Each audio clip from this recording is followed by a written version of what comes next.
Bem-vindos ao InovaCast. Eu sou o professor Rafael Câmara e no episódio de hoje iremos discutir um pouco sobre educação inovadora. Como convidados para esta mesa de discussão, trouxemos a professora Daniela Vilar e o professor Eudes Euler. Tudo bem, pessoal? Tudo bem, Rafael? Obrigado. Olá a todos, tudo bem? Então, para iniciarmos esta conversa, nada melhor do que discutir um pouco sobre a transformação digital. Uma vez que parte dessa inovação na educação passa, logicamente, pela evolução tecnológica. Vamos começar aí com o professor Eudes, tá? Professor Eudes, com isso em mente, qual é o seu ponto de vista sobre as instituições de ensino, sobre como elas estão lidando com essas mudanças tecnológicas? Para você, como estão preparando seus alunos, inclusive os futuros professores, né, para atuar nesse mundo fortemente digitalizado e baseado, né, em sistemas inteligentes? Muito bem, Rafa. Acho que a gente começa com o pé direito essa discussão de hoje, tá? Eu acho que no nosso país a gente encontra iniciativas ainda bastante discretas e incipientes, tá? Muito embora tenhamos bons exemplos onde a gente tenha que seguir, não copiá-los, mas seguir, né? Embora tenhamos tido avanços significativos nas últimas décadas no mundo digital, em sua maioria, a formação ainda é baseada em currículos tradicionais, onde não há um preparo adequado tanto de alunos como docentes para atuação nessa realidade, né? Então, isso é um ponto bastante importante nessa discussão de hoje, um bom pontapé. Ok, Eudes, muito pertinente a sua fala. E um outro campo, né, que vem evoluindo fortemente nos últimos anos é o do desenvolvimento das inteligências artificiais, né, das IAs. O ChatGPT, por exemplo, ajudou bastante a popularizar essas inteligências, sobretudo no campo da educação. E aí eu vou passar a bola agora para a professora Daniela. Dani, essas inteligências artificiais, né, passaram a fazer parte quase que do nosso senso comum. Por que você acha que isso está acontecendo? E isso tem a ver com tem alguma relação, né, com a famosa singularidade tecnológica? Então, Rafael, esse crescimento está relacionado ao avanço acelerado das tecnologias, que por sua vez levam a inteligência artificial em outro patamar, a superinteligência, contribuindo cada vez mais para o aumento das IAs. Além dela, nós podemos falar sobre outras tecnologias exponenciais. Nós temos a nanotecnologia com biodispositivos, nós temos a busca de desenvolvimento de tecnologias voltadas a energias renováveis, como aqui no caso a Prefeitura do Rio de Janeiro, onde o prefeito afirmou, né, em noticiários, que o prédio da Prefeitura vai ser gerada energia através de placas solares. Então, assim, ele quer que todos os prédios públicos sejam feitos dessa forma depois. Além das energias solares, nós temos energia eólica também. Nós temos a tecnologia blockchain, usada para sistemas seguros, como cadeias de suprimento, votação eletrônica, aparelhos de realidade virtual aumentada, tanto para entretenimento quanto para treinamentos. Temos medicina de precisão, com dados genéticos, biomarcadores, robótica avançada, que substituiu, infelizmente, né, pessoas dentro da indústria. E a internet das coisas, como Alexa, relógios conectados a iPhone, Android, aparelhos Android, que estão usando a internet através de objetos.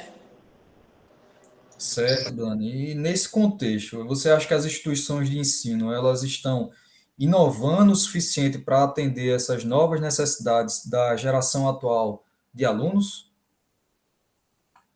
Então, professor, embora algumas instituições de ensino tenham avançado na adoção de tecnologias exponenciais, com a implementação de salas de aula virtual, cursos online, tanto de graduação, pós-graduação, nós ainda temos muitos desafios a alcançar, ultrapassar, né? A infraestrutura tecnológica e a capacitação docente ainda não são suficientes. E, além disso, nós precisamos de uma inovação curricular e metodologias ativas difundidas dentro das unidades escolares. Passando disso, nós podemos falar também sobre as competências do século XXI. E aí a gente já entra no outro bloco de debate, Rafa. Esses avanços tecnológicos estão associados com mudanças da sociedade. E como as instituições de ensino estão lidando com essas mudanças sociais? Explica para gente. Perfeito, Dani.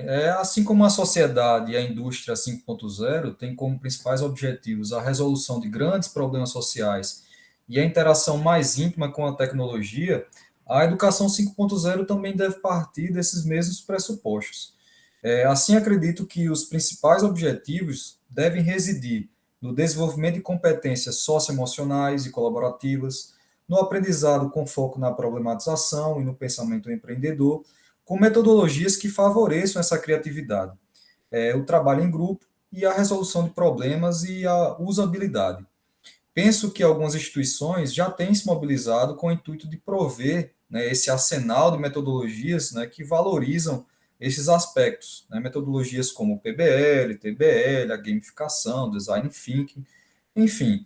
No entanto, esses avanços ainda carecem de uma maior difusão, sobretudo no ensino público, né, em especial no ensino fundamental e médio. Certo, Rafael. Com estas mudanças, as instituições reguladoras de todo o Brasil estão demonstrando claramente quais são as habilidades consideradas mais importantes para a vida das pessoas no período atual. Na sua opinião, como as instituições de ensino estão se adaptando a isso? Esse, de fato, é um grande desafio, Dani.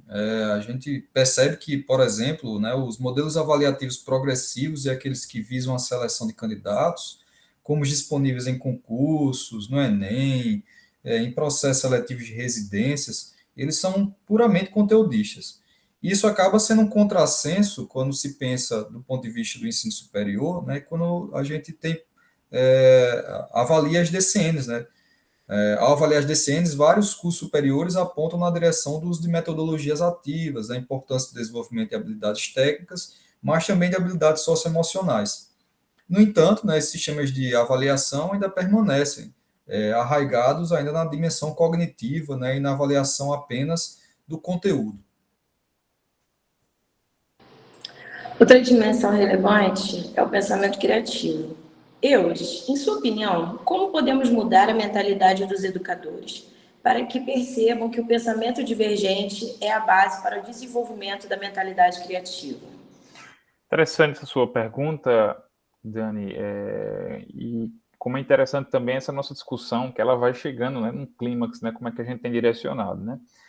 Toda essa mudança, naturalmente, ela perpassa pela formação docente, né? Que ela deve ser baseada em competências, né? Quando a gente fala em competências, lembremos que a gente tem basicamente 3 grupos de grandes competências: competências comuns, específicas e competências colaborativas, né?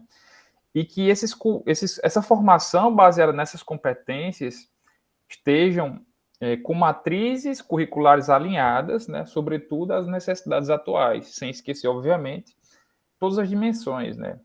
A dimensão social é bastante importante dentre essas, né? Então, naturalmente, né, essa mudança ela depende de uma infraestrutura, recursos humanos, um investimento, né, uma instrumentalização adequada, bem como uma avaliação contínua, né? Então, esse é um ponto bastante interessante. E por falar, né, nesse último ponto de habilidades para a vida, de mentalidade criativa, a gente chega ao último bloco de discussões, né? Então, nesse momento, agora a gente vai falar um pouco sobre os desafios da educação, tá? Daniele, por falar em desafios da educação, a gente não pode esquecer que as mudanças sociais e tecnológicas levaram a educação a passar também por mudanças, né? Na sua opinião, como professores e escolas têm lidado com essas mudanças? Então, Eudes, isso é bem importante. Muitos professores ainda enfrentam desafios para se adaptarem. Nós tínhamos uma educação 1.0, onde a educação era voltada para o que o docente passava para o discente. E hoje em dia nós temos uma educação 5.0, onde a aprendizagem ela é personalizada com o uso de tecnologias exponenciais e habilidades socioemocionais. Muitos educadores têm usado métodos ativos de ensino e ferramentas digitais, mas a infraestrutura tecnológica, como eu já havia mencionado anteriormente, e a formação docente precisam melhorar para a implementação eficaz da educação 5.0. Além disso, a resistência à mudança e a falta de recursos são obstáculos grandes. A colaboração entre educadores, governos e instituições é essencial para promover essa transformação educacional. Muito bem. E aí, chegamos aí a dois últimos pontos, né, no que diz respeito às políticas públicas nacionais e também a análise situacional das instituições de ensino.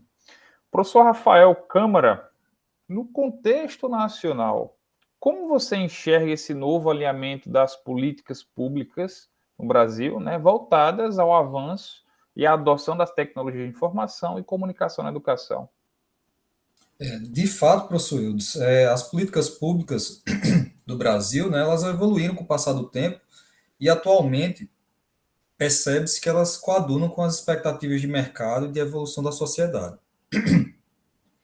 No entanto, né, a maior dificuldade continua sendo a concretização e a viabilidade de execução, sobretudo quanto, por exemplo, a adequação, atualização da qualificação docente, como a Dani falou, seja inicial ou continuada, mas também com relação a melhorias da capilaridade, da difusão, né, e implementação dessa infraestrutura de tecnologia de informação. Muito bem. E uma última coisa, Rafael, com base na sua expertise, né, na sua experiência e nesse último ponto, né, como é que a formação de docentes poderia contribuir para ajudar a melhorar, né, a qualidade da educação brasileira e diminuir esse distanciamento, né, entre o modo de vida da sociedade atual e o trato com as tecnologias digitais? Certo, Eudes. Eu concordo, assim, ter uma visão de que as formações, seja do ponto de vista das licenciaturas ou das formações continuadas de docentes, elas muitas vezes não expressam um perfil adequado de execução. Isso acaba se refletindo, né, em alguns dados que foram expostos aí pelos últimos relatórios do CETIC. A evolução da EAD, ela até permitiu um melhor acesso a conteúdos, informações, né? No entanto, a gente tem que ter em mente que o que garante a aplicabilidade é a execução e a segurança por parte do docente do que foi aprendido. Então, acredito que um dos caminhos é essa necessidade da mudança, de fato, do perfil da educação, né? De sair de uma educação conteudista para um perfil de educação que valorize essa aquisição de competências, né? Sejam elas competências que, né, que é a união do conhecimento, né, de conteúdo, de habilidades e também, né, de atitudes e de preceitos relacionais. Então, eu acredito que a exposição de exemplos exitosos, a prática por meio de oficinas e a discussão entre pares, né, como as que temos executado nessa nossa especialização, elas são elementos fundamentais, né, que auxiliariam a sedimentação desta qualificação docente. Muito bem. Então, eu espero que essa discussão tenha sido proveitosa, né? Eu acho que a gente foi em 3 pontos bastante importantes quando falamos sobre transformação digital, que mantenhamos nossas mentes abertas, nossas mentes criativas, né? Trabalhemos de maneira colaborativa, trabalhemos de maneira colaborativa, né? Com competências colaborativas. Então, até o nosso próximo episódio aqui no InovaCast. Nos curtam lá nas redes sociais. Muito obrigado.